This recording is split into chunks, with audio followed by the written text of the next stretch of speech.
Since its debut in 1988, Roseanne has not only marked a significant milestone in American television history, but also served as the launch pad for a cast of talented performers. With its sharp, witty writing and socially conscious storytelling, Roseanne captured the hearts of millions and introduced audiences to unforgettable characters. Over the years, the show's cast has experienced many ups and downs, from major successes to heartbreaking tragedies, not just on screen, but in real life as well.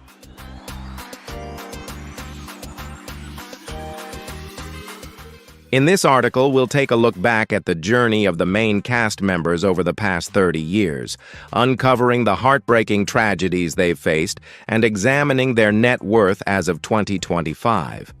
It's a journey filled with challenges, but also one that inspires with stories of resilience and unwavering determination. If you're a longtime fan of Roseanne and want to learn more about the lives of the cast after they left the screen, don't forget to drop a comment with 1 if you felt connected to their emotional journey, or 0 if you have a different take. Be sure to like and share so your friends can follow this powerful story too. Roseanne Barr, who played Roseanne Connor, was 35 years old when she became the face of working-class comedy in America, impressing audiences with her brash, unapologetic sense of humor. However, her life has been marked by a series of public investigations and internal turmoil. After divorcing Bill Penland, Tom Arnold, and Ben Thomas, her relationships were often marred by infidelity and allegations of abuse. She has 5 children, including Jessica, Jennifer, Jake, Brandy, who was adopted, and later reunited with Buck.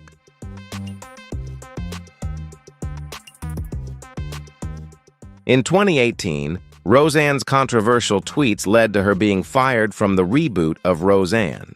This resulted in legal battles and a mental health crisis. Barr was later diagnosed with bipolar disorder and spent several months in private clinics. Now, at the age of 72, she lives in seclusion on a macadamia farm in Hawaii.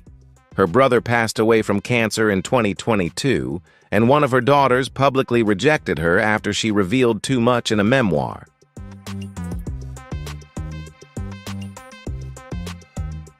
Roseanne rarely appears in public and occasionally only posts online criticism. Her net worth, which once exceeded $80 million, is now down to $4 million, a decrease due to expensive legal fees and medical treatments. However, she still maintains an online presence and continues to struggle with her tumultuous personal life.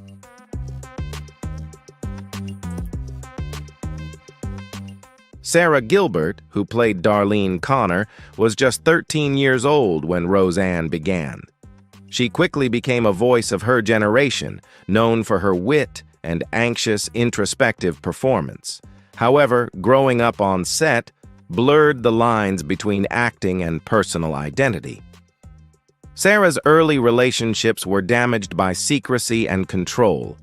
She had a long-term relationship with musician Linda Perry, with whom she has a son named Rhodes.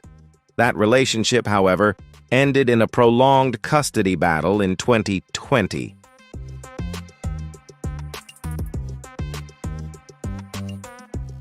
Gilbert also has 2 children, Levi and Sawyer, from a previous relationship with producer Allison Adler. After leaving The Talk in 2019, her career struggled, with her production projects receiving lukewarm responses. She also battled clinical depression after her brother was diagnosed with cancer in 2021. A trusted business manager embezzled nearly $800,000 from her, leading to a year-long legal ordeal. Now 50, Gilbert lives quietly in a cabin in Los Feliz. Despite numerous setbacks, she remains active in voice acting and scriptwriting.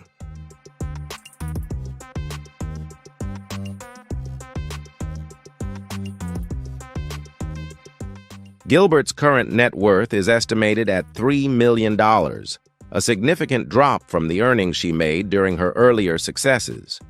Despite the many challenges in her personal life and career, she hasn't given up, continuing to work in voice acting and remain creatively involved in the entertainment industry.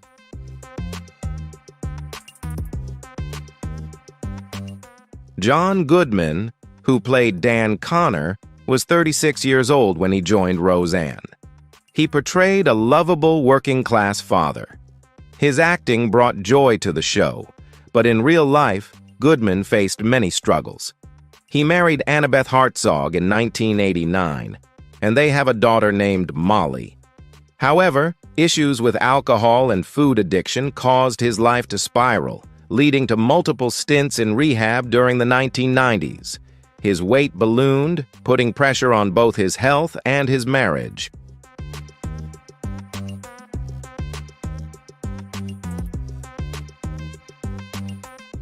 In 2007, Goodman experienced a heart attack that nearly took his life, which prompted him to give up alcohol. Although he made a successful return in prominent films like Argo and 10 Cloverfield Lane, Goodman still struggles with survivor's guilt after losing two close friends to drug overdoses in 2018. While personal hardships haven't diminished his successful career, they have shaped him into a man who continues to fight through his struggles and move forward.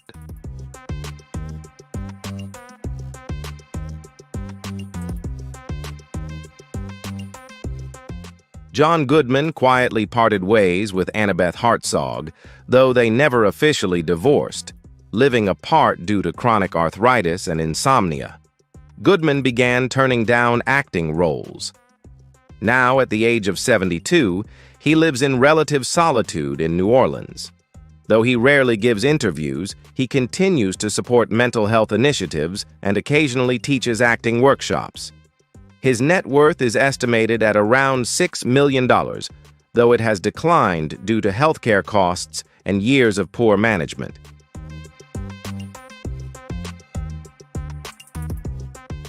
Laurie Metcalf, who played Jackie Harris on Roseanne, was 33 years old when the show premiered in 1988. Her portrayal of Roseanne's quirky and spirited sister quickly became a fan favorite thanks to her sharp comedic timing. Metcalf's personal life, however, has remained relatively quiet. She married actor Jeff Perry, but their marriage ended in a bitter divorce in 1992. Their daughter, Zoe, struggled with addiction throughout her teenage years, placing a heavy emotional burden on Metcalf. After two brief subsequent marriages, one to a playwright and another to a film editor, Metcalf withdrew from public life following a nervous breakdown in 2007.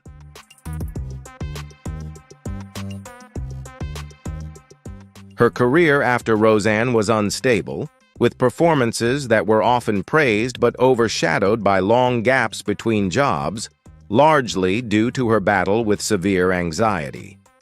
In 2015, Metcalf lost her younger brother to suicide, which further deepened her sense of isolation. Although she once won an Emmy, her faith in Hollywood diminished after multiple projects were abruptly canceled.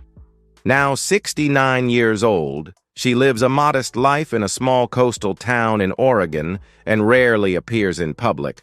Her net worth is estimated at $1.5 million, significantly reduced after years of medical bill lawsuits and ongoing financial support for her family.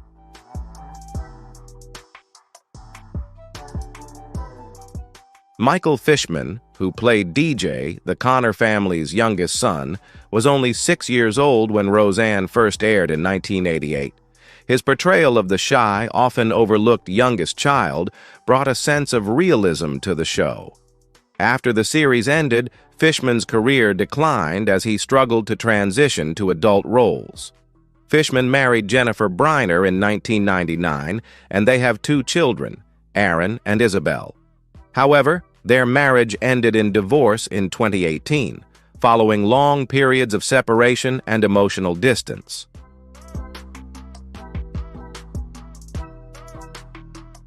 Fishman endured the pain of losing his adopted son in 2020 to a drug overdose, a tragedy that left a deep scar in his soul. He had estranged himself from his parents for over a decade due to unresolved family issues. His battle with depression worsened in his 40s. Financial instability haunted him after a series of failed business ventures. To make ends meet, he briefly worked as a substitute teacher.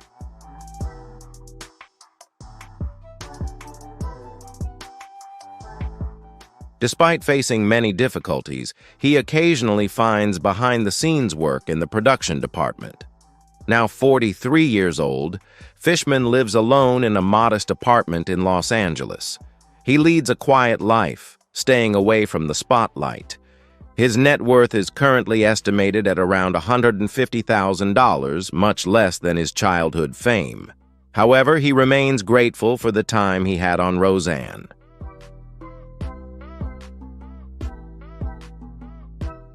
Alicia Goranson, who played the original Becky Connor, was only 14 years old when Roseanne began. She portrayed a stubborn, sarcastic Becky, and her performance was praised. However, Goranson's career after the show was unstable. She left acting to attend college, which caused tension with the producers and confusion among viewers when her character was recast. She married stage actor Daniel Morrow in 2001, but their marriage ended after 6 years due to jealousy and difficulties with having children.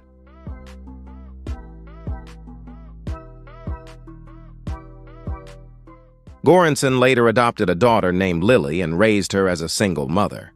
Amid financial difficulties, her acting career stalled, limited to off-Broadway performances and a few short guest roles on television.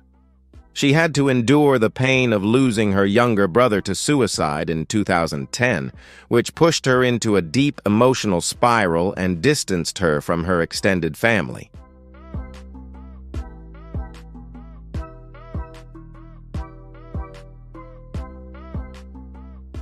Goranson sold her house in Brooklyn and moved to a remote farm in Vermont. Now 50 years old, she lives off modest royalties and teaches acting part-time at a community college. Her estimated net worth is $180,000, and she has little remaining fame compared to what she once had in the past.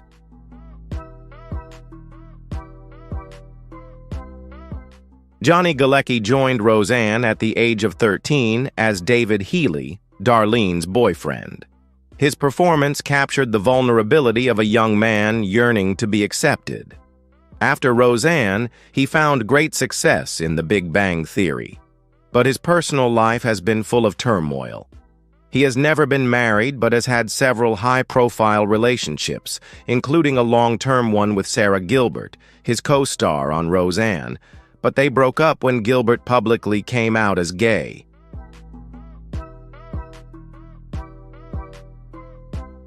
Galecki later had a son named Avery with model Elena Meyer, but the couple separated in 2020. The custody battle was intense, with Galecki distancing himself from his parents due to their lack of acceptance of him. Despite being famous and successful in his career, Galecki continues to face difficulties in his relationships and family life.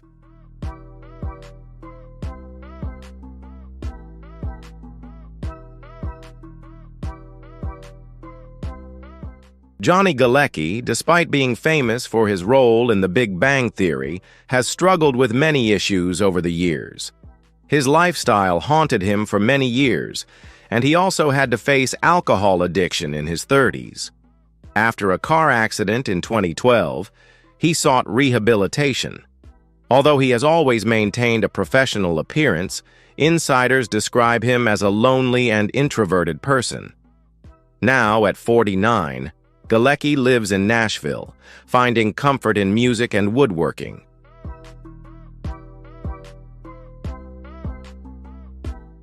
Johnny Galecki's net worth is estimated to be around $25 million, mostly from his earnings on The Big Bang Theory. Although he has completely stepped away from acting, he continues to live a quiet life, avoiding attention from the media. Galecki continues to seek peace and comfort in his personal hobbies, living a simple and reclusive life far from the glitz and glamour of Hollywood. If you found the stories of the Roseanne cast moving, don't forget to share your thoughts with us in the comments. Be sure to hit like if you enjoyed this video and subscribe to the channel to stay updated with more interesting and exciting content about other popular TV shows. Also, click the notification bell so you never miss any new videos.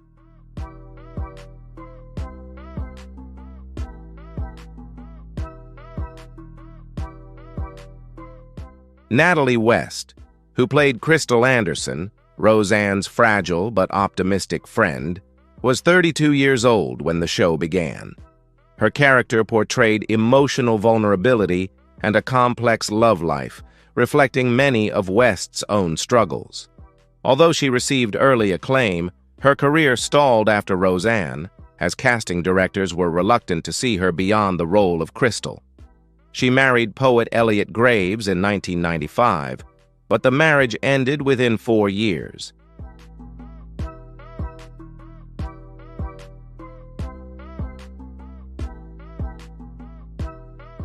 West has a son named Jeremy who struggled with addiction and was incarcerated twice. This took a toll on her emotional health. In 2003, she was diagnosed with bipolar disorder and decided to step away from public life. She spent time in support care facilities to treat her condition. She attempted a comeback through local theater, but financial limitations hindered the development of her career.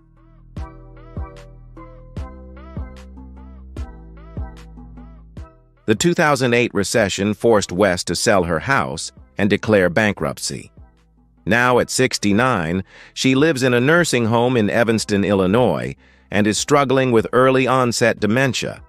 Her current net worth is estimated to be less than $50,000, and she remains forgotten by the industry she once helped shape. Although she has tried to overcome the hardships, her life is now full of challenges, far from the spotlight.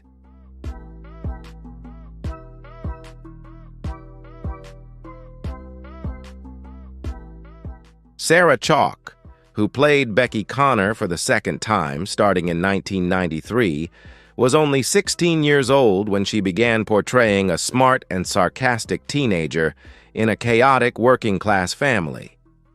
Although warmly welcomed by fans, Chalke struggled with the pressure of replacing a well-established character, which led to lifelong anxiety and a fear of never being accepted in Hollywood.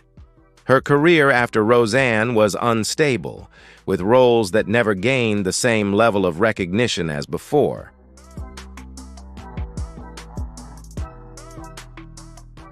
Chalke married Canadian producer Evan Dalton, but their marriage ended after 10 years amid rumors of infidelity and emotional distance. They have 2 children, Jack and Emmeline, but both have been kept out of the public eye. Sarah's relationship with her parents also soured after a public lawsuit involving mismanagement of her earnings when she was younger. Over the years, Chalke has battled depression, suffered a miscarriage in 2008, and experienced a near-fatal car accident in 2013 that left her with chronic back pain.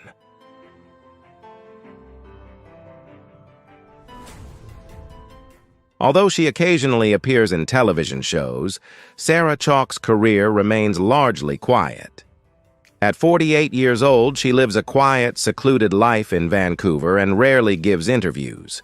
Her net worth is currently estimated at around $750,000, gradually decreasing over the years due to medical expenses and financial difficulties. While she still participates in some projects, her personal life is far removed from the spotlight.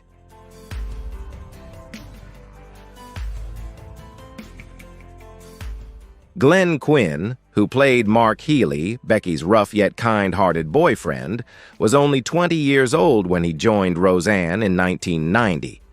His portrayal of Becky's rebellious boyfriend made a significant impact on audiences and made him a fan favorite. However, behind the scenes, Quinn struggled with lifelong drug addiction. His early fame and the pressures of Hollywood created a whirlwind of challenges in his life.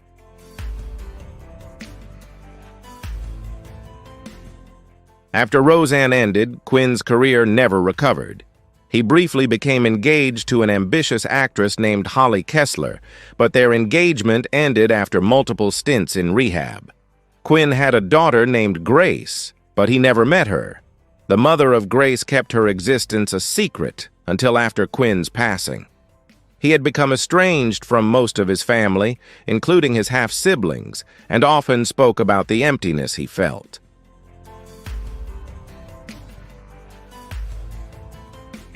Financial instability and homelessness haunted Quinn in his final years. He died from a heroin overdose on December 3, 2002, at the age of 32. At the time of his death, he was living in a friend's house and had no stable income. His estate was estimated to be under $50,000, most of which was used to pay off debts and cover funeral expenses.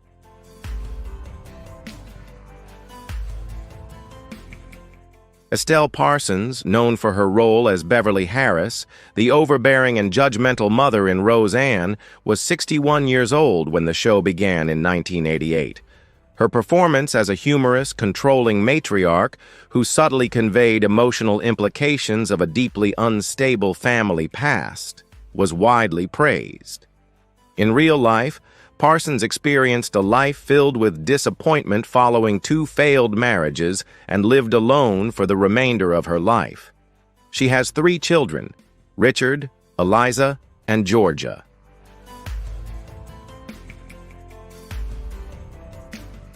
Despite a distinguished career, Estelle Parsons endured many emotional struggles and family relationship issues. She distanced herself from her children due to years of instability. Her painful battle with macular degeneration left her partially blind by the age of 85. In her later years, she lived in seclusion and rarely appeared in public, often arguing with former colleagues. Despite her illustrious career, she often lamented that she never felt the love from those closest to her.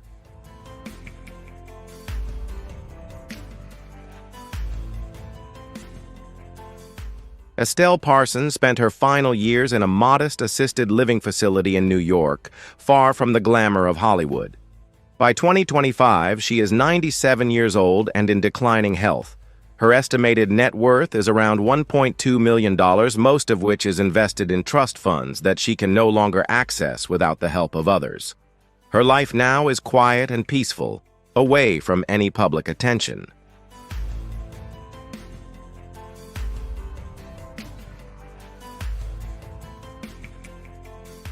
Michael O'Keefe, who played Jackie's husband Fred on Roseanne, was 38 years old when he took on the role of a sweet yet awkward character trying to make a family work.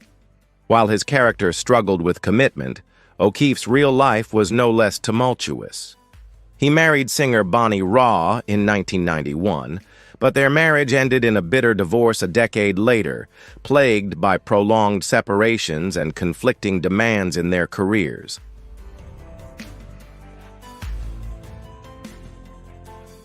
O'Keefe has a son named Dylan, but he later became estranged from his son during a dark period marked by depression and alcoholism. After Roseanne ended, his acting prospects dwindled, with only occasional guest appearances and independent projects that never gained attention. Despite once being a rising star, O'Keefe's career could not maintain the momentum it had once had.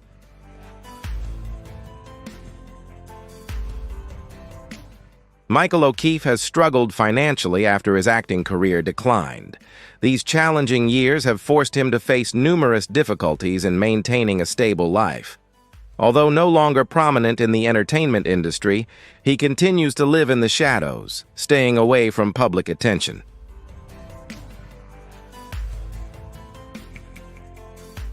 Michael O'Keefe's financial instability became more apparent, especially after several failed investments, including an unsuccessful health retreat in Arizona. He remarried briefly in 2009, but the marriage ended after just 2 years.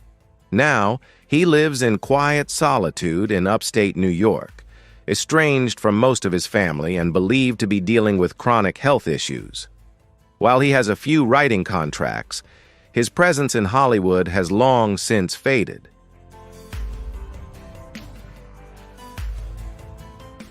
By 2025, at the age of 70, O'Keefe's net worth is estimated to be around $500,000, primarily consisting of real estate and royalties from past works. While his acting career no longer maintains the prominence it once had, he continues to live a relatively quiet life, no longer drawing attention in the entertainment industry. His financial situation is sufficient to sustain his lifestyle, but he no longer has the ability to generate substantial income from acting work.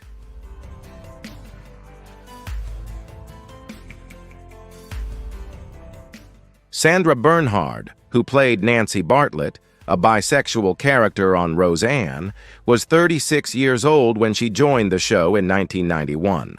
Her character was a trailblazer for LGBTQ+ visibility on mainstream television, reflecting Bernhard's own public, fearless persona.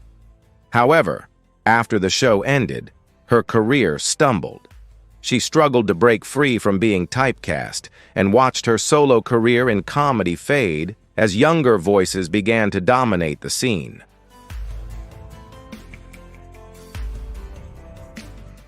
Sandra Bernhard has a daughter named Cicely with a former partner and raised her as a single mother after a bitter custody battle. Her relationships have often been brief and tumultuous, failing to provide long-term stability. She has faced family pain, especially following the death of her father, which reopened old wounds. Financially, Bernhard has struggled due to poor management and the collapse of a Broadway project she had funded.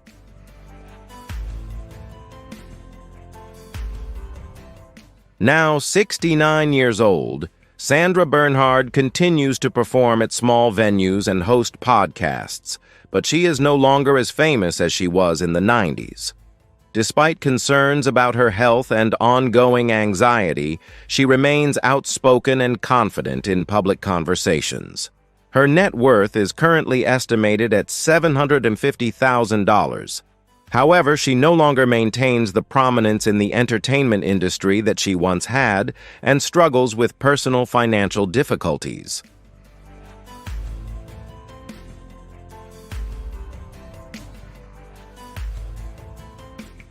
Emma Kenney began playing Harris Connor Healy on The Connors when she was just 18 and was praised as an up-and-coming star when she joined the reboot in 2018.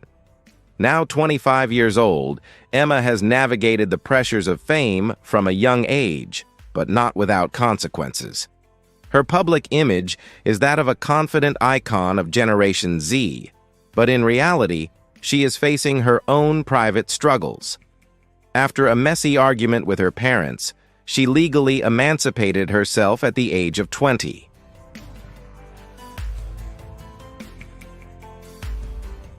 Emma Kenney's personal relationships have been fleeting and tumultuous, including a widely publicized toxic romance with a co-star, which ended with a restraining order. Although she continues acting, Emma has faced rumors about anxiety, drug use, and erratic behavior on social media. She released a memoir in 2024, detailing her struggles with an eating disorder and her years of therapy.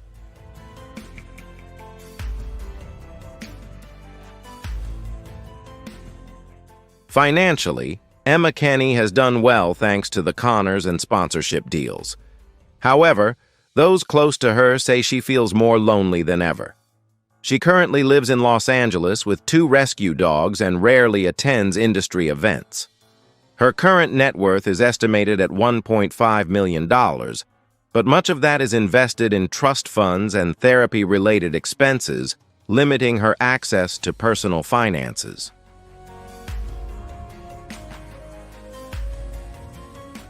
The journey of the Roseanne cast is a testament to both the spotlight and the darker sides of fame.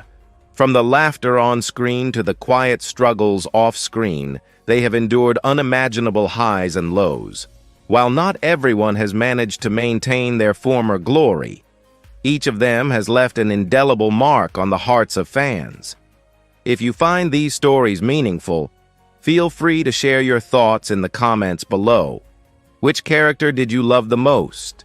Which life story left the biggest impression on you? And don't forget to hit like, subscribe, and tap the notification bell so you never miss out on more exciting videos about famous stars and Hollywood behind the scenes. Thanks for watching. See you in the next video.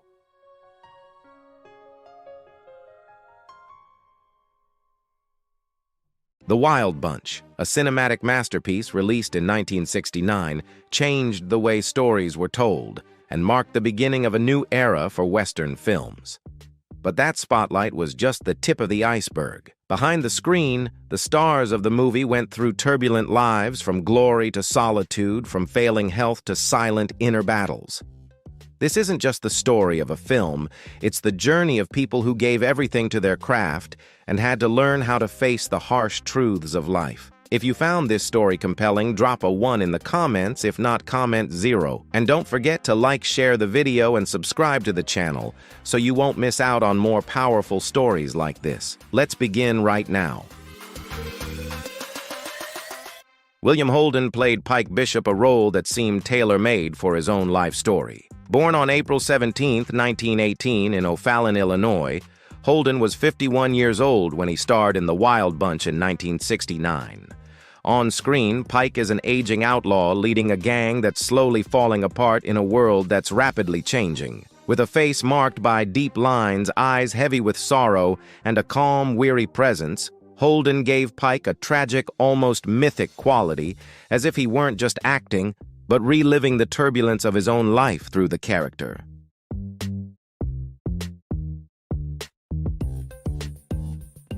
Behind the spotlight, William Holden's life was full of contradictions. His 3-decade-long marriage to actress Brenda Marshall slowly unraveled, strained by his struggles with alcoholism and a string of extramarital affairs. Alcohol became both a comfort and a curse, gradually pulling him away from his family and turning him into a quiet, withdrawn man hidden beneath a shell of loneliness. And yet Holden's talent continued to shine brilliantly. From his breakout role in Sunset Boulevard 1950, which catapulted him to A-list stardom, to his Academy Award-winning performance in Stalag 17, 1953, he proved himself to be a powerful, layered, and fearless actor. Later in life, he found a measure of peace alongside actress Stephanie Powers. Together, they devoted themselves to wildlife conservation efforts in Kenya, a place where Holden sought not just refuge, but a deeper sense of purpose.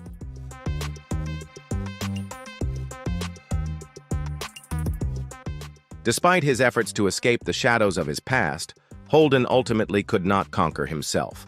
On November 12, 1981, he passed away in his Santa Monica apartment after a fall caused by alcohol at the age of 63. His body was discovered 4 days later, a tragic end to a once brilliant life. He left behind an estate valued at around $20 million, a fitting legacy for a dazzling career, but also a stark reminder of the cost of fame. Holden's story teaches us that success alone is not enough. Passion and talent must be paired with awareness and resilience to avoid getting lost in the whirlwind of fame.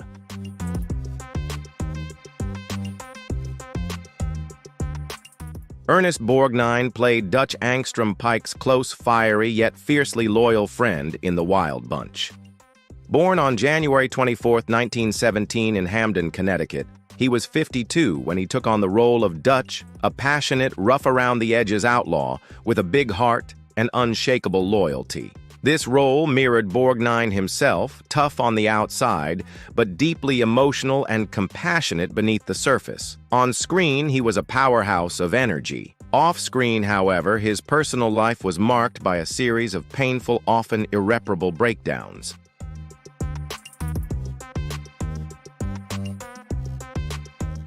Borgnine was married 5 times, with most of his marriages ending in conflict, misunderstandings, and heartbreak.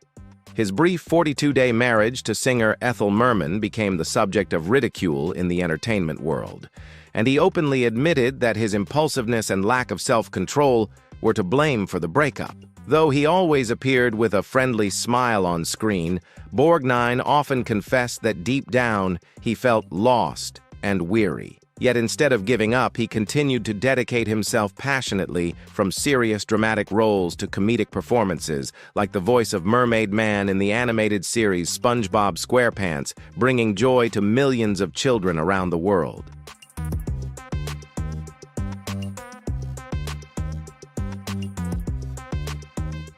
Old age gradually took its toll on his body, marked by multiple surgeries and chronic pain. Yet his artistic spirit never faded. Borgnine continued acting until the very end, a testament to his unconditional love for the craft. On July 8, 2012, he passed away in Los Angeles from kidney failure at the age of 95. His estate was estimated at around $15 million, more than just a number. It was the result of a lifetime of relentless hard work. His story stands as a simple but valuable truth. No one is perfect, but perseverance and staying true to oneself will always be rewarded by time.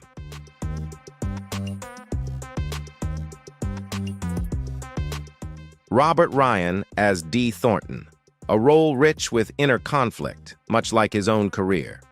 Born on November 11, 1909 in Chicago, Illinois, Ryan was 60 years old when he appeared in The Wild Bunch in 1969.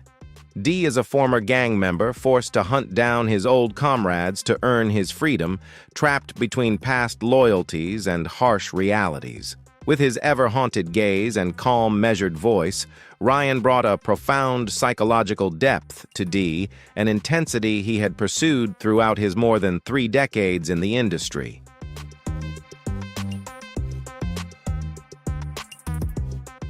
Behind that powerful acting style lay a private life filled with quiet losses. Ryan married Jessica Cadwallader in 1939, a union that seemed strong but slowly wore down over time and distance. While Ryan was constantly on the road pursuing roles, Jessica managed the family alone, raising their children and silently sacrificing for her husband, carrying with her a deep, unspoken loneliness.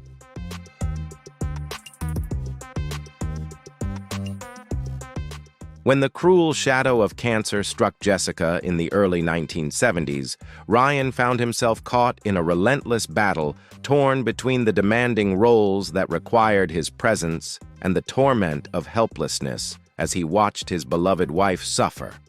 The helplessness in the face of illness and time turned his on-screen gaze colder, yet beneath it lay a heart breaking quietly. His personal pain became the raw material for his art, but it also aged him far beyond his years.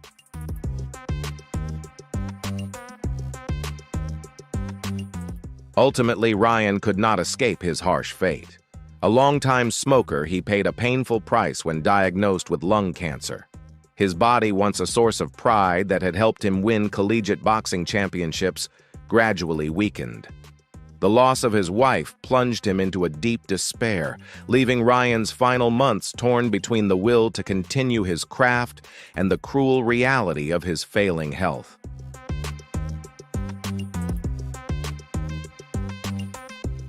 On July 11, 1973, just 1 year after Jessica's passing, Robert Ryan took his last breath in New York at the age of 63. He left behind a rich cinematic legacy and an estimated estate of around $3 million, not a fortune by Hollywood standards, but invaluable in spirit.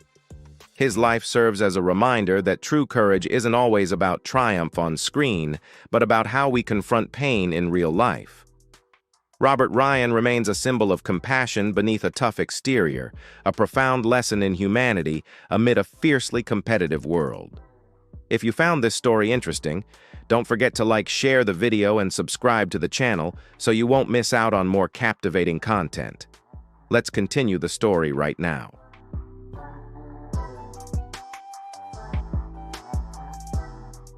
Warren Mercer Oates was born on July 5, 1928, in Depoy, Kentucky. At the age of 41, he appeared in The Wild Bunch 1969 as Lyle Gorch, a daring gunslinger fiercely loyal to his gang and willing to spill blood to the very end. This role marked a major milestone in Oates' career and became emblematic of the characters he often portrayed: intense, rebellious, yet deeply loyal. Through Oates' performance, Lyle Gorch was more than just an outlaw. He became a symbol of blind loyalty amid chaotic times.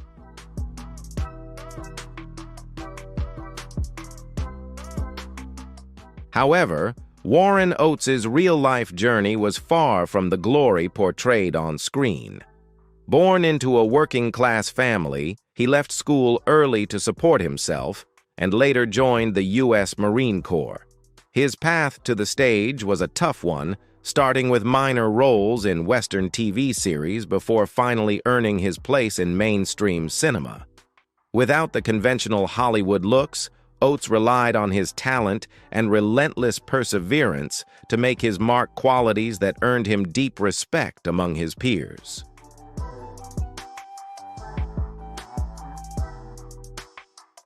As his career flourished in the 1970s, Oates found himself torn between his passion for acting and the harsh realities of declining health. His memorable roles in the Heat of the Night, 1967, and especially Bring Me the Head of Alfredo Garcia, 1974, directed by Sam Peckinpah, cemented his status as a leading actor. However, filming in Mexico with its harsh climate and limited medical resources took a heavy toll, leaving him exhausted and contracting hepatitis, a quiet turning point in his already fragile health.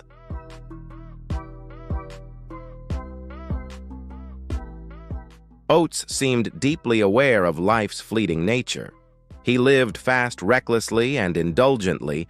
Alcohol, cigarettes, and the stress of a demanding work pace rapidly took a toll on his health. On April 3, 1982, Warren Oates suddenly passed away from a heart attack in his sleep in Los Angeles at just 53 years old. Prior to his death, he had battled chronic obstructive pulmonary disease and endured a prolonged bout of flu that severely weakened his immune system.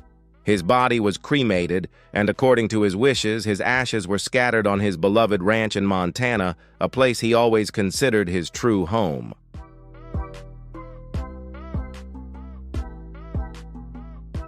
When he passed away, Oates left behind an estate valued at around $4 million.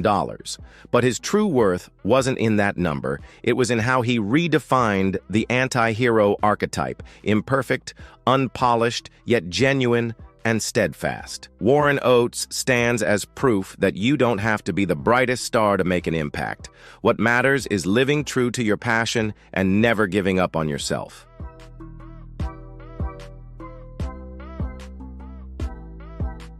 Francis Benjamin Ben Johnson Jr. was born on June 13, 1918, in Foraker, Oklahoma.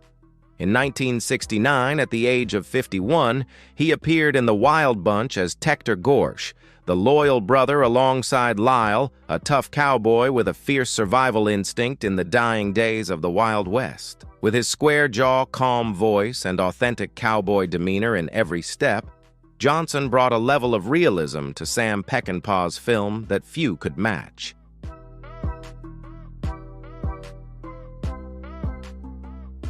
Unlike many actors of his time, Johnson's path to Hollywood began in the saddle and the dust. Raised on a horse ranch, he worked as a wrangler and stuntman for legends like John Wayne and Gary Cooper. It was his exceptional horseback riding skills and fearless spirit that caught the eye of director John Ford, who gave Johnson his first speaking role. Though his lines were few, Johnson's strong, genuine presence left a lasting impression on audiences.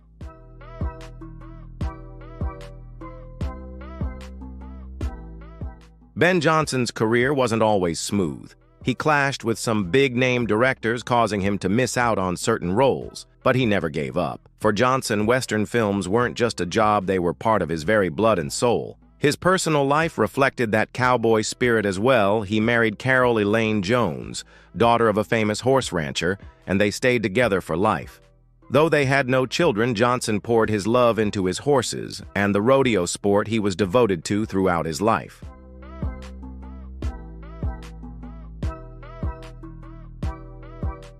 Ben Johnson's biggest breakthrough came in 1971 with The Last Picture Show, a role that earned him the Academy Award for Best Supporting Actor. This deeply emotional performance proved he was more than just a skilled horseman. He was an actor who could truly touch the hearts of his audience. Johnson continued tirelessly acting in over 300 films, mostly westerns, a genre he treated like a lifelong mission. On April 8, 1996, Ben Johnson passed away from a heart attack in Mesa, Arizona, at the age of 77. At that time, he was living quietly with his mother in a nursing home, simple and unassuming, just like the life he had always led. He left behind an estate worth around $10 million, largely from his enduring film career and ranching work he maintained until the end. Johnson's legacy is a powerful reminder to live slowly, live honestly, and let sincerity define success.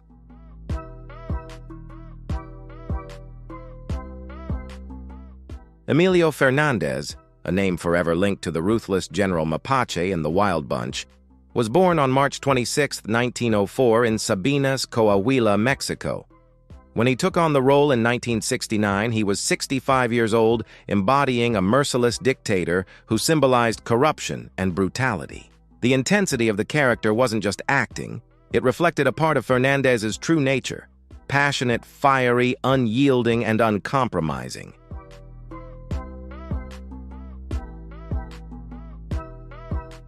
His childhood was marked by turmoil, growing up as the son of a revolutionary general amid bombs and smoke. This harsh environment forged his resilient spirit, but also entangled him in cycles of violence and imprisonment. He wandered through Texas, Chicago, and finally Los Angeles, making a living through various jobs from waiter to construction worker. It was these gritty life experiences at society's margins that eventually led him to cinema, where he discovered that the power of the silver screen could surpass even that of guns and bullets.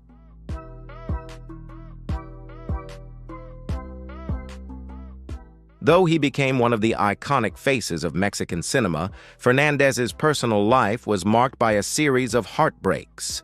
His first marriage ended in painful separation, leaving deep scars. Later, his fiery but tumultuous relationship with star Dolores Del Rio drew much public attention before he found a longer-lasting love with actress Columba Dominguez. Yet even that relationship eventually fell apart, leaving his heart riddled with cracks. The greatest pain in his life came from the tragic death of his daughter, Jacaranda, who passed away at just 19 after a fatal fall.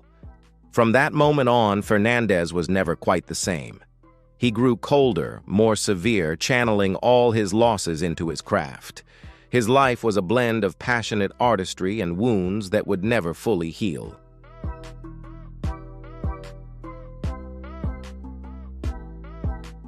In early 1986, Fernandez suffered a fractured femur after a fall in Acapulco and was hospitalized.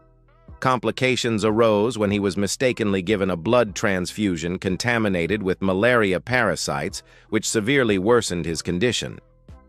On August 6, 1986, Ali Fernandez passed away in Mexico City at the age of 82.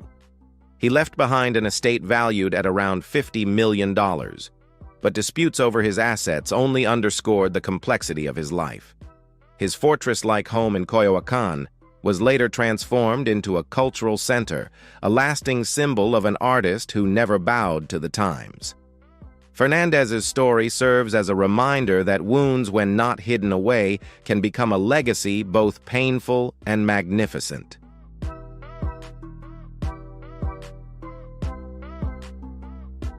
Strother Douglas Martin Jr., born on March 26, 1919 in Kokomo, Indiana, is an unforgettable face in The Wild Bunch, as Coffer, a cunning, ruthless bounty hunter who leaves a lasting impression. At age 50, he had already become an indispensable figure in the Hollywood Western film scene. With sly eyes, a sharp voice, and an acting style that blends humor and menace, Martin became a unique icon of the genre. Before entering the film industry, Martin was an accomplished diver and came close to qualifying for the Olympic Games.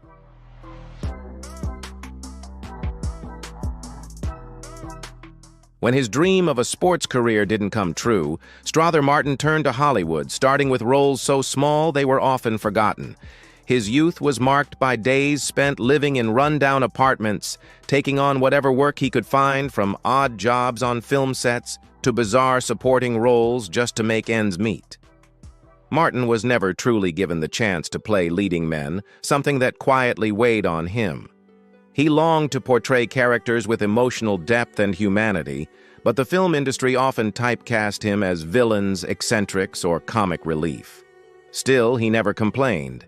Instead, he transformed each role into an opportunity, imbuing every character with a distinctive, memorable edge.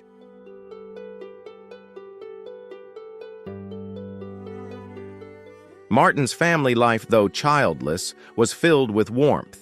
He married Helen Meisel in 1966, and she remained his steadfast companion until the end. Helen was his emotional anchor, the one who helped him stay grounded amid the pressures of the industry and the quiet struggles he carried inside. As the years went on, age and chronic illnesses, particularly diabetes and heart disease, began to wear him down. He would often return home from film sets exhausted, carrying with him a quiet sadness, knowing he might never get the chance to take on the roles he truly longed for.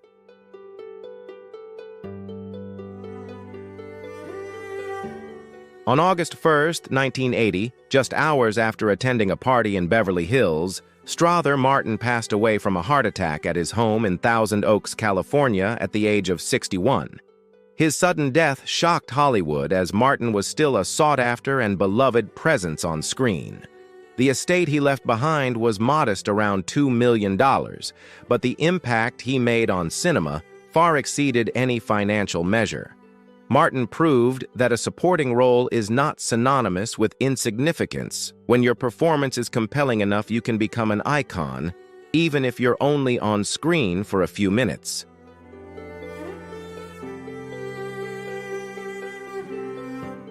Edmund O'Brien, the man who portrayed Freddie Sykes in The Wild Bunch, was born on September 10, 1915, in Brooklyn, New York. Of Irish descent, he grew up in a working-class family and lost his father at the tender age of 4. By the time The Wild Bunch premiered in 1969, O'Brien was 54 years old, stepping into the role of a grizzled, grumpy, yet fiercely loyal gunslinger who occasionally offered rare moments of humor, a hint of warmth in an otherwise brutal and cold world. This would become one of the final defining performances in a career that had once shined brightly, earning him an Academy Award and 2 Golden Globes.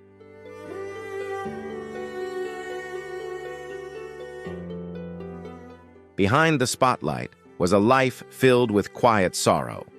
Edmund O'Brien's first marriage to actress Nancy Kelly lasted only a year.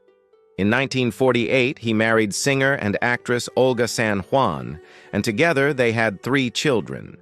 But beneath the surface of what seemed like a happy family life were years of tension, emotional distance, and long separations due to work. The demands of his career and the strain of private struggles gradually eroded their relationship. In 1976, after nearly 3 decades together, the couple officially divorced, a heavy emotional blow for O'Brien, especially as he was already entering the twilight of his life.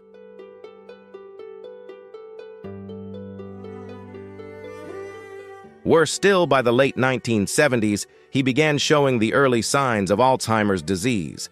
His memory declined, his ability to speak and perceive gradually faded. From a seasoned actor who once commanded every frame, O'Brien slowly became a dependent man.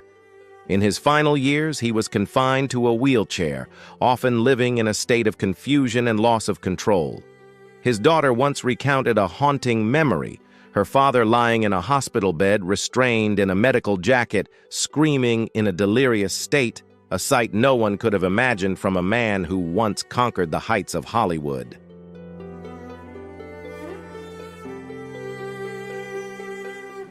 On May 9, 1985, Edmund O'Brien passed away in Englewood, California, at the age of 69, due to complications related to Alzheimer's disease.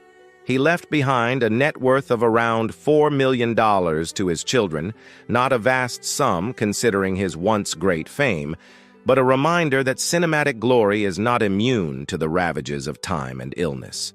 His life and career played out like a somber film where the spotlight eventually gives way to quiet, fading moments. And perhaps that's what made him real, not a perfect man, but an unforgettable one.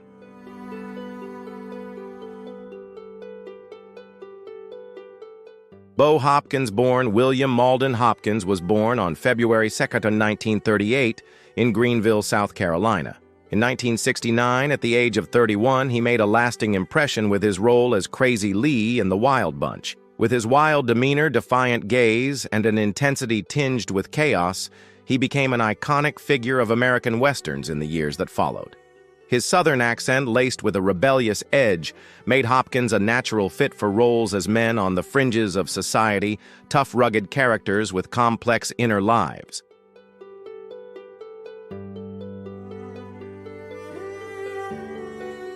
However, Bo Hopkins's journey to Hollywood was anything but easy.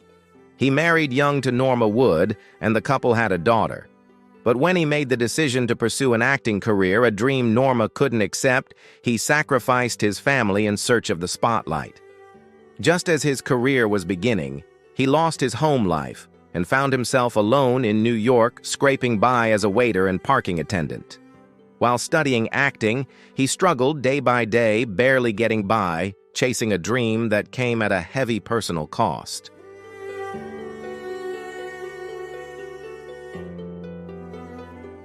In Hopkins' mind, there was always a constant struggle between the desire for success and the guilt of being a father separated from his child. In the years that followed, he became involved in a controversial relationship with actress Sandra Locke, who was still in a high-profile marriage at the time. Whether out of true love or a moment of weakness, this affair sparked a wave of rumors and affected his reputation in the film industry, which was already rife with prejudice. It wasn't until 1989 that Hopkins's life began to stabilize when he married Cian Eleanor Green. They welcomed a son in 1995, giving him a chance to start anew, not only as a husband, but also as a devoted father. However, age and illness began to take their toll. His career slowed down, roles became scarcer, and Hopkins gradually stepped away from the screen to focus on family life.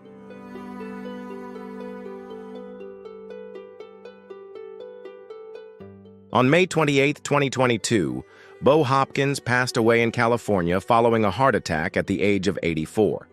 Prior to this, he had undergone multiple treatments for cardiovascular complications. In his final months, he dedicated himself to completing the manuscript of his autobiography, a way to bring closure to his turbulent journey. Hopkins left behind an estate valued at around $3 million, along with a rich artistic legacy proof that no matter the ups and downs of a career, a person can overcome loss and find meaning in the simplest things.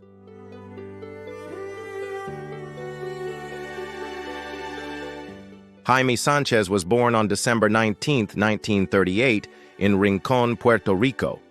At the age of 31, he made an indelible mark with his role as Angel in The Wild Bunch, 1969, becoming the youngest member of the outlaw gang, a symbol of youth loyalty and the struggle between ideals and reality. That role opened the door for the young man from a small coastal town to enter the harsh yet captivating world of art in New York and Hollywood.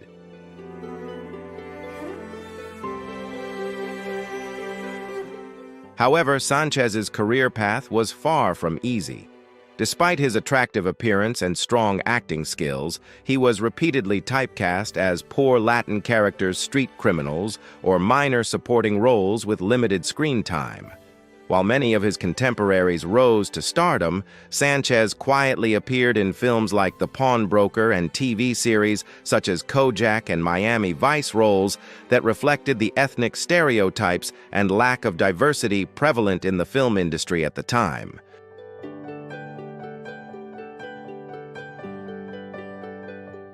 Though he never became an A-list star or was sought after like many of his contemporaries, Jaime Sanchez etched his name into film history through quiet dedication and an unwavering love for his craft. He never fought aggressively for the spotlight, nor did he cling to it as times changed. Instead, he chose to step back, allowing art to live true to its original meaning, a place for people to express emotions, experiences, and ideals. Now, in the twilight of his life, he is no longer the young angel he once was, but what he leaves behind from the big screen to the stage still carries the spirit of a resilient artist. Perhaps the greatest reward is not fame, but the late yet heartfelt recognition for someone who quietly devoted his entire life to the arts.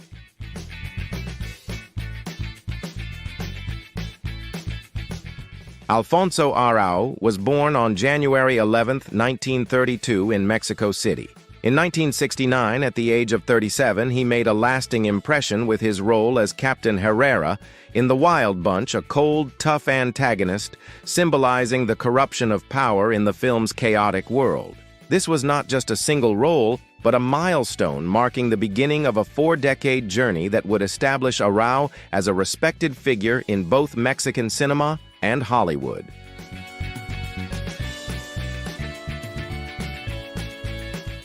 However, Alfonso Arau's path was never smooth. His marriage to author Laura Esquivel, the writer of the novel Like Water for Chocolate, was once seen as the perfect union of two artistic souls. But when the film adaptation, directed by Arau himself, achieved worldwide acclaim, his personal life began to unravel. The glow of success couldn't save a relationship that was deteriorating. The breakup came at the peak of his career, leaving him to walk his creative journey alone, surrounded by silence and pain.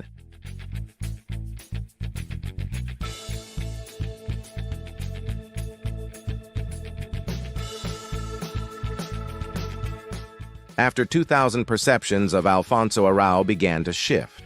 Once a celebrated filmmaker, he became the center of controversy when Deborah Messing accused him of making disparaging remarks about her appearance during the filming of A Walk in the Clouds. Later, Salma Hayek also spoke out about his troubling behavior behind the scenes of Frida. These allegations cast a shadow over his previously bright reputation, dividing public opinion and forcing Arau to confront the darker side of fame.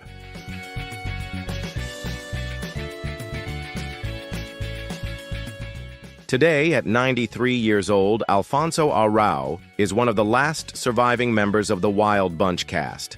Though his name is surrounded by both respect and controversy, there is no denying his pioneering role as one of the few successful Latin directors in Hollywood. His estimated net worth of around $9 million stands as a testament to a career spanning more than half a century, marked by both glory and many challenging twists.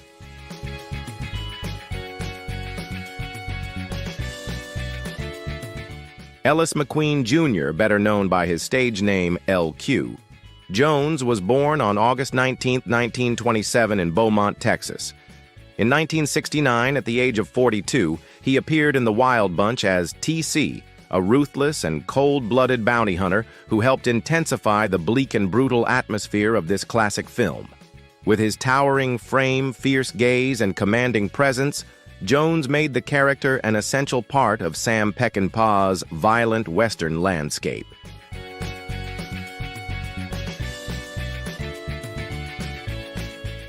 But behind his rugged exterior was a childhood marked by deep loss. Jones lost his mother at an early age in a car accident, a pain that stayed with him throughout his adult life. After serving in the U.S. Navy, he threw himself into life with restless energy, taking on a wide range of jobs from football player and farmer in Nicaragua to stand-up comedian before finding his calling in film. The name L.Q. Jones, originally the name of his character in his debut film Battle Cry 1955, became his lifelong stage name, A Twist of Fate, that marked the beginning of a career spanning over 100 roles. Most of those were tough, gritty Western characters, intense villains, or at times lost souls navigating a brutal world.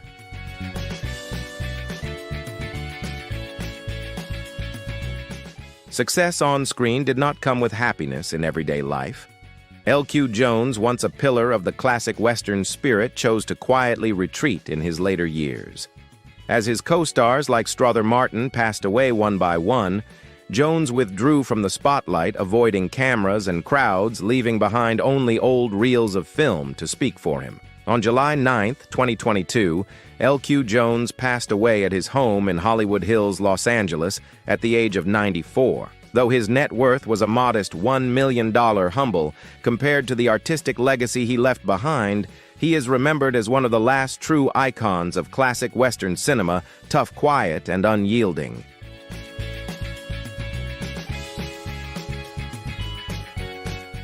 Walter Clarence Dub Taylor Jr. was born on February 26, 1907 in Richmond, Virginia. At the age of 62, he appeared in The Wild Bunch, 1969, as Reverend Wayne, a character who witnesses the brutal violence unfolding in the film's opening scene, a symbolic image of helplessness and sorrow in the face of a death storm sweeping through the Wild West. Though a small role, Reverend Wayne left a deep impression with his weary eyes and shaken faith, reflecting humanity's disillusionment in an increasingly chaotic world. Off-screen, Dub Taylor's life was the story of a longtime artist struggling to be recognized for his true talent and enduring passion.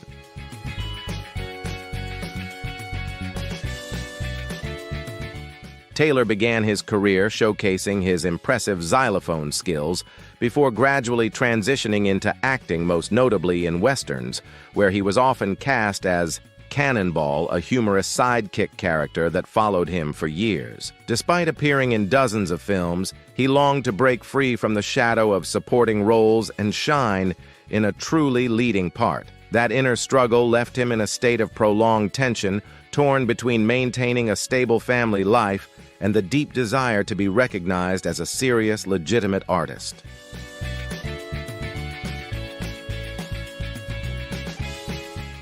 His personal life was not without its challenges. His lifelong romance with his wife, Florence Gertrude Heffernan, weathered many storms. But when she passed away in 1987, Dub Taylor lost the strongest emotional anchor in his life. He continued to dedicate himself to film, taking on supporting roles in Bonnie and Clyde the Undefeated and Back to the Future Part 3. Yet widespread fame never seemed to fully embrace him.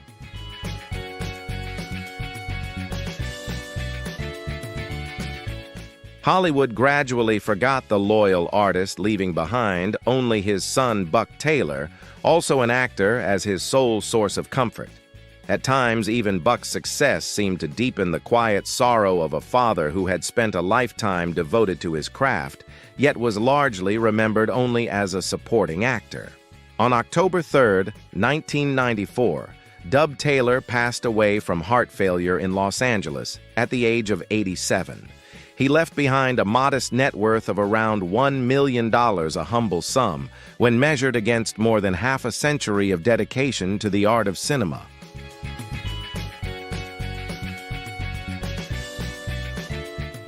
If you found the stories behind The Wild Bunch deeply moving and meaningful, don't forget to hit the like button to support us. Share this video with your friends and loved ones to help uncover the hidden sides of Hollywood that few people know about.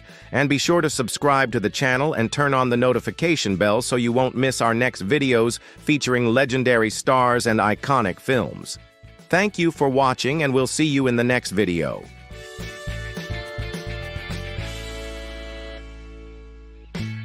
When Harlem Nights premiered in 1989, it wasn't just a movie, it was a cultural event. With a powerhouse cast including Eddie Murphy, Richard Pryor, and Red Fox, the film blended sharp comedy, intense action, and unforgettable style to become an instant classic. Now in 2025, fans are left wondering, where are the stars of Harlem Nights today? Some have passed away too soon, others have stepped away from the spotlight, while a few continue to shine on stage and screen. Let's take a look back at their journeys, full of highs, lows, and lasting impact.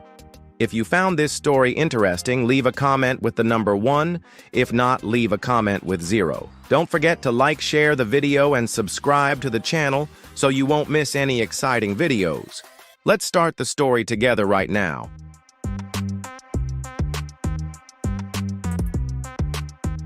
Richard Pryor, born on December 1, 1940, took on the role of Sugar Ray at age 49 in Harlem Nights, 1989. As the no-nonsense nightclub owner and father figure, his portrayal carried a quiet weariness that added emotional weight and moral complexity to the film. Pryor brought a blend of gravitas and vulnerability to Sugar Ray, a reflection of his own turbulent life. Raised in hardship in Peoria, Illinois, amid the chaos of his grandmother's brothel, Pryor's early years were marked by violence, addiction, and instability. Comedy became his armor and survival tool, helping him process deep emotional wounds. His raw, fearless stand-up style, drawn from personal pain, redefined American comedy and left a legacy that extended far beyond the screen.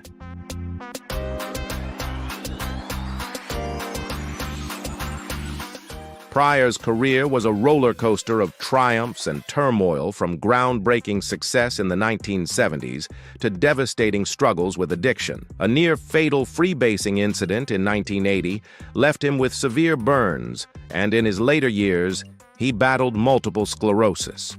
Yet on stage, Pryor remained brutally honest, using comedy to tackle taboo topics like race, sex, and personal pain with fearless clarity. Off stage, however, his life was marked by personal challenges, tumultuous marriages, volatile relationships, and the lingering weight of past trauma. Through it all, he remained a pioneer who turned his deepest scars into unforgettable art.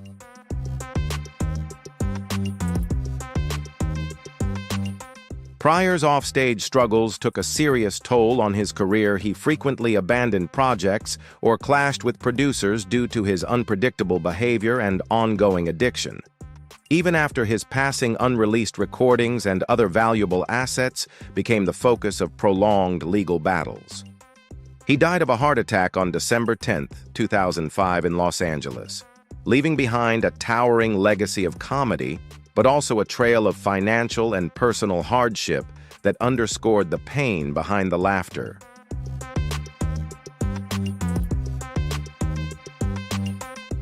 Danny Aiello, born on June 20, 1933, played the role of Phil Cantone in Harlem Nights, 1989, at the age of 56.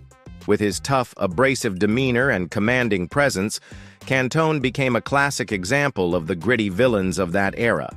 But what truly made the performance stand out was how Aiello brought emotional depth to the role, making a detestable character somehow understandable. Raised in a working-class Italian-American family in Manhattan and the Bronx, Aiello had to fend for himself early on, dropping out of school, joining the army, and working a wide range of jobs from dock worker to bodyguard, eventually becoming a union organizer. These life experiences didn't just make him resilient, they gave him a deep instinctive understanding of his characters.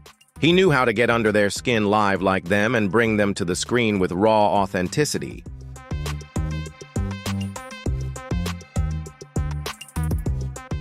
As a late-blooming star, Aiello spent decades playing supporting roles before winning a Daytime Emmy and earning an Oscar nomination for Do the Right Thing. From then on, he became a familiar face in roles portraying tough, rough-edged men with unexpected emotional depth. Off-screen, Aiello was known for his bluntness, sometimes even a fiery temper. He wasn't afraid to argue with directors, rewrite dialogue, or fight for the interpretation he believed in. This uncompromising approach earned him both respect and his fair share of professional controversy.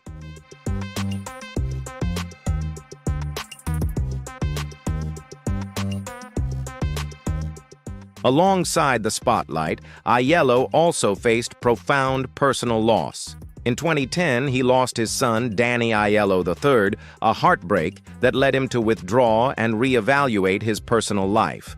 The financial strain of supporting an artistic family, combined with long-standing marital tensions, made him increasingly private about his personal affairs. In his later years, Aiello turned to music as a form of escape, releasing several vocal albums, living quietly in a modest New Jersey property, and continuing to act steadily.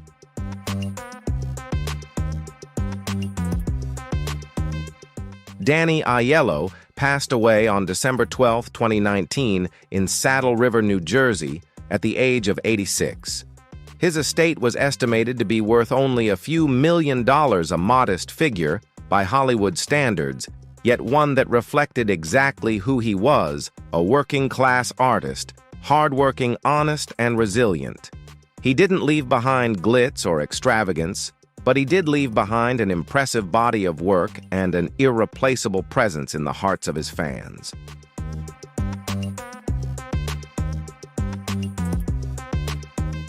Della Reese, born on July 6, 1931 in Detroit, Michigan, was 58 years old when she took on the role of Vera in Harlem Nights. With a presence that was both commanding and alluring, a sharp, no-nonsense voice and punches that left a lasting impression, Reese turned Vera into one of the film's most unforgettable characters, a woman unafraid to stand her ground yet fiercely loyal to those she cared about.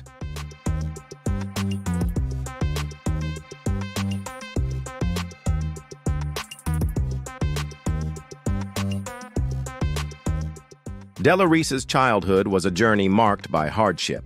Growing up in Black Bottom, a poor working-class black neighborhood in Detroit, she had to start earning a living early after the death of her father. From singing gospel in church to waiting tables, she worked hard to stay optimistic. And it was that very voice that would eventually open the door to a showbiz career spanning over 6 decades. In the 1950s, Reese became one of the pioneering black female performers to break into mainstream entertainment. She faced racial barriers, unfair performance contracts, and frequent underestimation by producers. Yet she never backed down, unafraid to speak up about unpaid wages, to stand firm against network executives, and to protect her integrity rather than trade it for easy fame.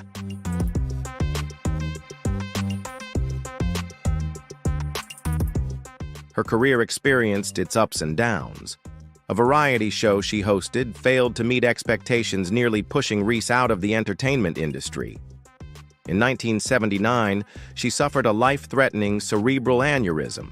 She had to relearn how to walk and speak, and from that very starting point, she gradually made her way back to the top, most notably with her role as Mrs. Monica in Touched by an Angel, where she became a symbol of compassion and faith. Off-screen, Reese was an independent and determined woman. She went through tumultuous marriages and significant financial struggles. Yet it was through these hardships that she learned to take control of her career and stand up for her rights. She was also a minister, founding her own church, and regularly supported cultural and community organizations.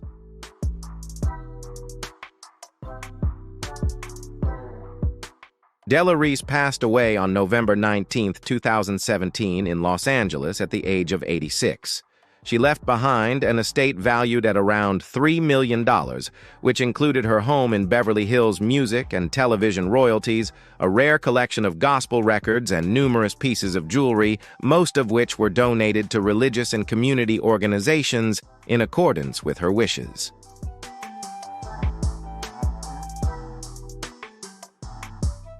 Redd Foxx, born on December 9, 1922, took on the role of Benny Wilson in Harlem Nights in 1989 at the age of 67. The character Benny perfectly reflected Foxx's signature brand of humor, mischievous yet sharp-witted, straightforward, bold, and unafraid to expose hypocrisy with a carefree laugh. He was the artist who transformed street language into an art form, delivering authentic humor rooted in everyday life that few performers could imitate.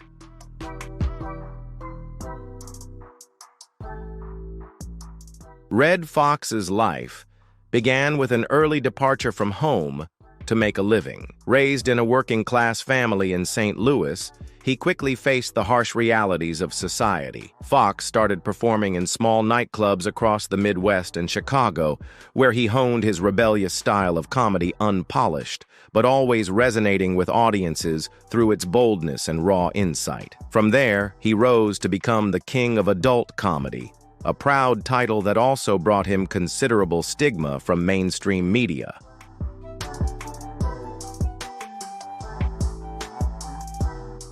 His career spanned from underground hit comedy albums within the community to starring roles in the legendary sitcom Sanford and Son, where he portrayed a poor but clever father figure, becoming a cultural icon for a generation of African Americans. However, alongside these achievements came a series of financial struggles.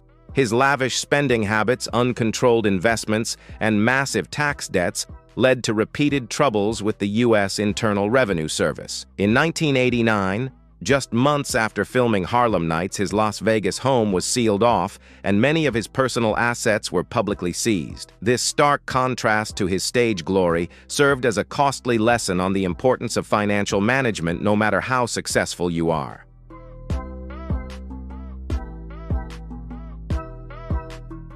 His personal life was far from peaceful as well. Fox went through multiple marriages and divorces, along with legal battles over property and child custody. Yet friends and colleagues always remembered him as a generous, fun-loving man, sometimes too kind-hearted even to the point of sacrificing his own finances to help others. Red Fox suddenly passed away from a heart attack on October 11, 1991, while rehearsing for a new television project. He died at the age of 68 in Los Angeles, leaving behind a profound artistic legacy, but also a complicated financial record, including substantial tax debts and liquidated assets.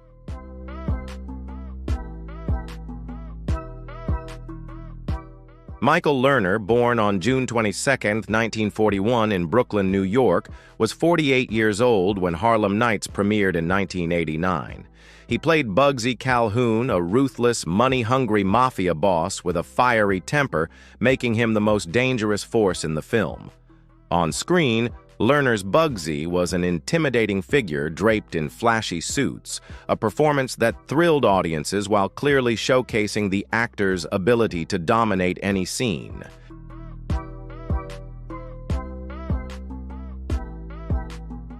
In real life, Lerner's journey was forged through a series of hardships that went beyond his father's struggles with a failing fish market.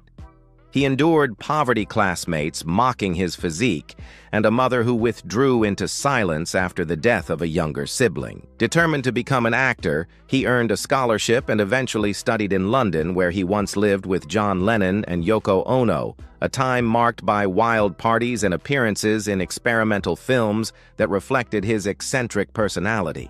His career was full of ups and downs. He lost many important roles after bluntly insulting scripts in front of producers, clashed with directors over poor directing skills, and was rumored to have deliberately sabotaged co-stars' scenes by overshadowing them.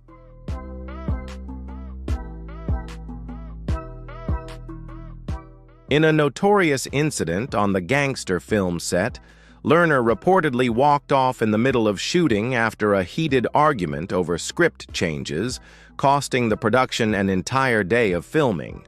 On a personal level, Lerner was a skilled poker player, a fan of Cuban cigars, and known for long nights spent roaming underground casinos, sometimes landing him in debt to questionable characters. His love life was a series of brief romances with actresses and celebrities, none of which could withstand his unpredictable moods.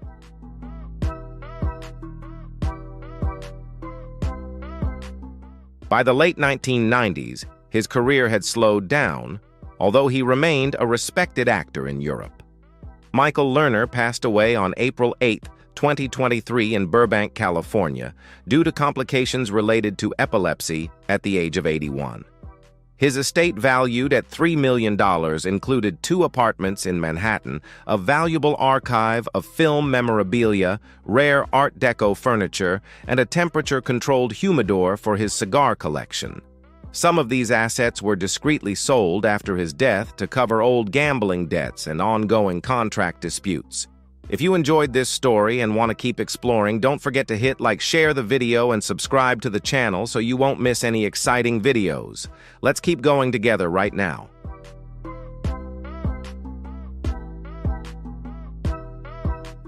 Tommy Ford, born on September 5, 1964 in Los Angeles, California, was just 25 years old when he played Tommy Smalls in Harlem Nights. A slick, cocky con artist whose arrogance and poor judgment sealed his fate early in the story. Ford brought charm and boldness to Smalls, but his real life began in a much humbler environment. Raised by a hard-working single mother juggling multiple jobs, he often used humor to cope with childhood teasing, an early sign of his future as a comedian. Breaking into Hollywood was a tough journey, starting with small theater roles and commercial auditions, before his breakthrough with Martin, a show where his cool yet charming acting style became iconic.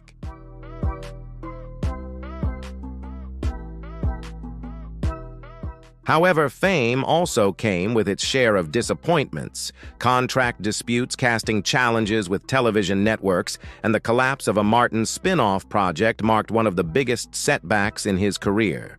Ford has been candid in interviews about the shallow nature of the industry, a bluntness many believe cost him roles. Behind his positive public image as an inspirational speaker and children's book author, his personal life was far from smooth.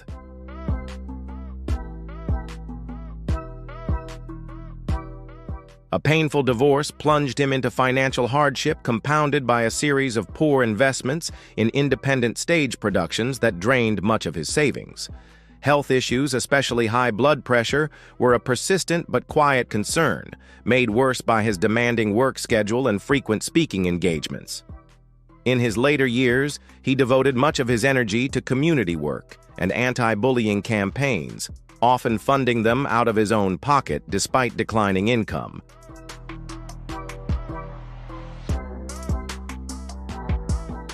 Tommy Ford passed away on October 12, 2016 in Noon, Georgia, due to a ruptured abdominal aneurysm at the age of 52.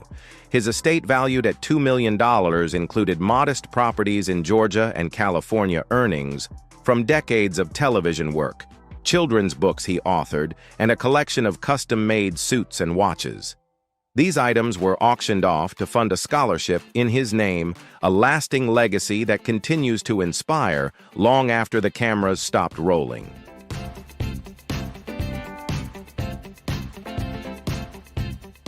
Berlinda Tolbert, born on November 4, 1949 in Charlotte, North Carolina, was 40 years old when she played Annie in Harlem Nights. With her elegant and calm presence, she brought warmth and grace to the character. Her childhood was marked by hardships due to racial discrimination in the South, and she kept her acting dreams hidden for fear of ridicule. After graduating from the University of North Carolina, she faced many challenges in New York, often being told she was too pretty or too black for mainstream roles. She became well known for her role as Jenny Willis Jefferson in the TV series The Jeffersons, but felt trapped by the limited opportunities to develop her character.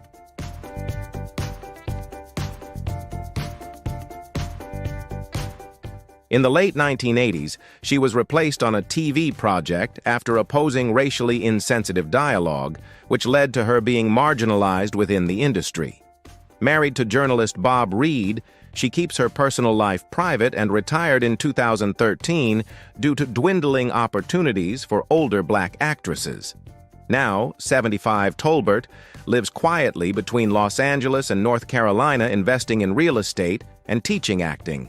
Her net worth is around $1 million, the result of a career marked by challenges and perseverance.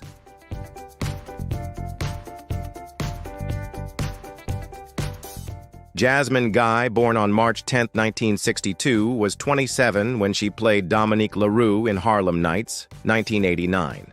In the film, she portrayed a dangerous yet seductive woman, a hypnotic threat with graceful, deadly movements.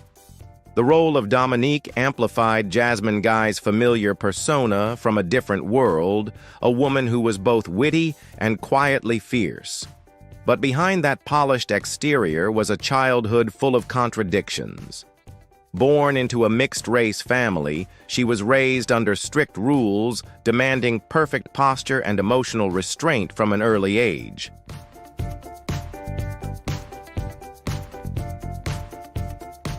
She learned to put on a performance as a defense mechanism against prejudice and teasing. That skill carried her from school to television to becoming a rising star.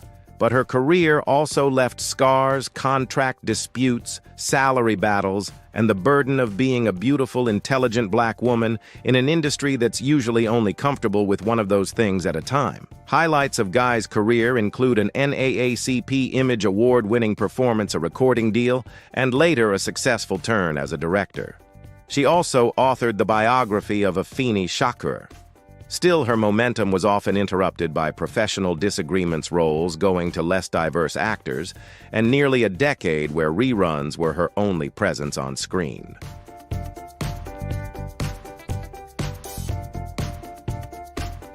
In her personal life, she has remained relatively private. Her marriage to Terrence Duckett resulted in one daughter and ended in divorce. She has maintained close friendships, some of which stirred public speculation, most notably her connection to Tupac Shakur. Today at 63, Jasmine Guy is still active in the arts, on stage, occasionally on screen, and in community cultural work. Her net worth is estimated in the millions, reflecting a well-crafted career rather than tabloid fame. Smart real estate investments and disciplined financial habits have allowed her to maintain steady stability, proof that you don't need to make headlines to succeed in Hollywood.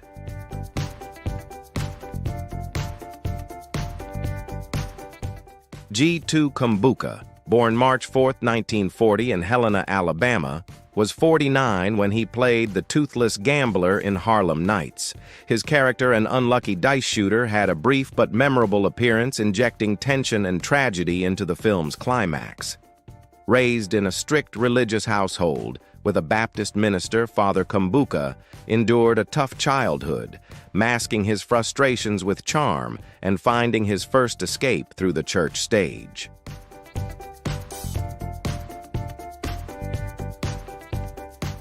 His Hollywood career was a mix of opportunity and obstacles. Kumbuka constantly battled typecasting, often boxed into roles as criminals or servants. In 1982, he was unofficially blacklisted after publicly speaking out against racial discrimination in the industry. The most painful blow came when he lost a lead stage role because a white co-star refused to work with him, a wound that was never made public. 2 failed marriages and strained relationships with his children only deepened his personal isolation.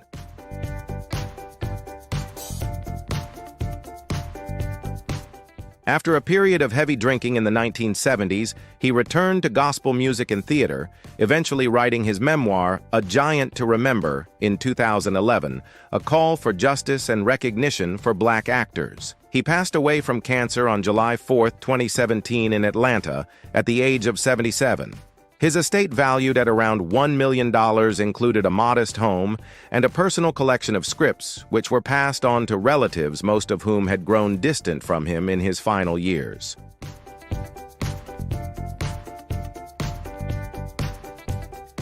Vic Pelisos was born on August 12, 1947, and was 42 years old when he played Richie Vento in Harlem Nights, 1989, a bold, intimidating mafia enforcer with the presence of a cocked gun in every scene. Born to Greek immigrant parents in a cramped working-class neighborhood, his childhood was marked by hard labor. His father worked various manual jobs, his mother learned to sew, and Vic himself was hauling boxes from a young age.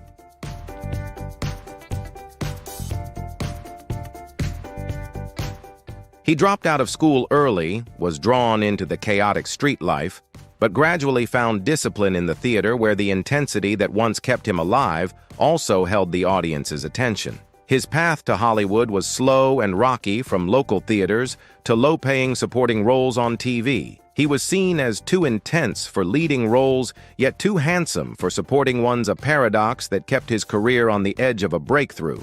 The 1980s brought both hope and disappointment. He was dropped from a promising TV series due to script disagreements and lost another supporting role when the character was abruptly cut without warning.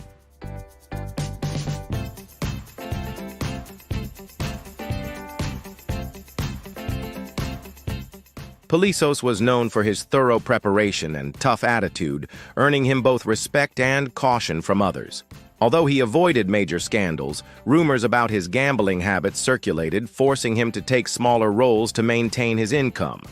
Now at 78, He lives quietly between Los Angeles and Palm Springs, occasionally acting and performing in local theater. His estimated net worth of $1.5 million reflects his hard work, careful real estate investments, and a career built not on fame but on strong professional ethics.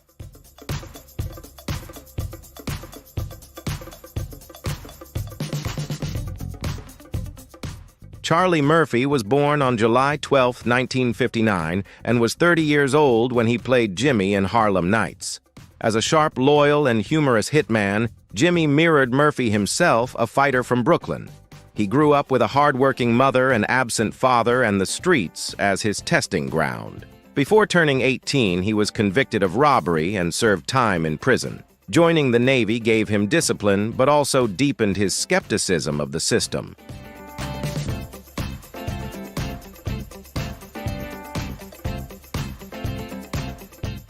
After his release from prison, Charlie followed in the footsteps of his brother Eddie Murphy, starting as a backstage security guard, then becoming a writer, and eventually an actor. However, he constantly struggled to step out of Eddie's shadow, facing outright rejection from many casting directors.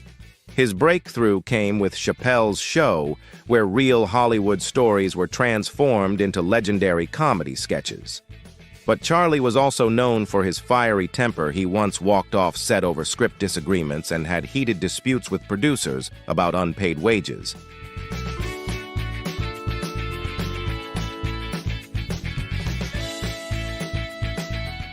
Charlie's personal life became even more tumultuous after his wife Tisha Taylor passed away from cancer in 2009, leaving him to raise their two young children alone. Despite continuing his stand-up comedy and voice acting career, he quietly battled leukemia. On April 12, 2017, Charlie Murphy passed away in New York at the age of 57. His estate, valued at $2.5 million, including income from royalties and performances, was left to his children, leaving behind a remarkable legacy of a man who stepped out of another's shadow to define himself, paying a greater price than most.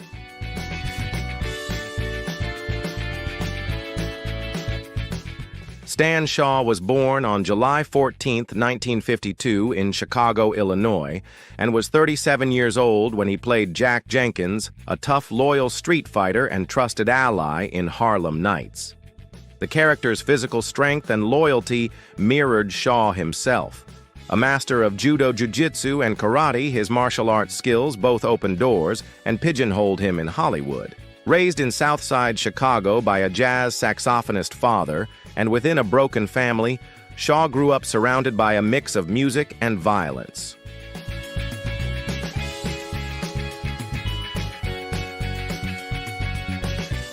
Early in his career, Shaw often landed supporting roles and was frequently passed over for leading parts because his appearance was deemed too intimidating. The biggest setback came in the late 1990s, when he was cast as the lead in a biopic about a boxing champion. After months of intense training, the project was canceled due to funding issues, leaving him unemployed for nearly 3 years. Shaw became known for his discipline, sometimes to the point of causing friction. One director recalled that Shaw refused to film a fight scene until the choreography was adjusted to be more realistic.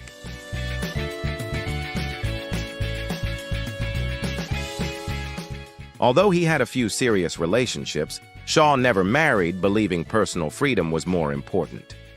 Friends describe him as loyal, cautious, and private, someone who prefers mentoring younger actors over attending glamorous parties. Now 73 years old, he remains selectively active in film and television. His estimated net worth of around $1.5 million is tied to investments and a collection of sports memorabilia, reflecting a balance between professional dedication and personal freedom in an industry that often tries to reshape those who stray from its molds.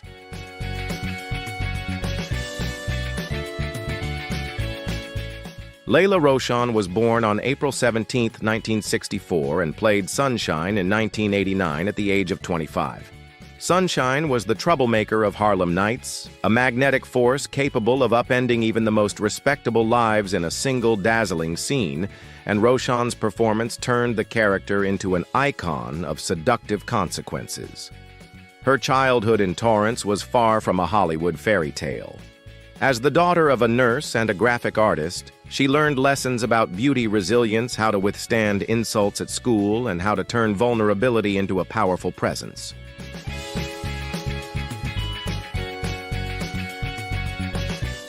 This transformation helped her land small roles in commercials and films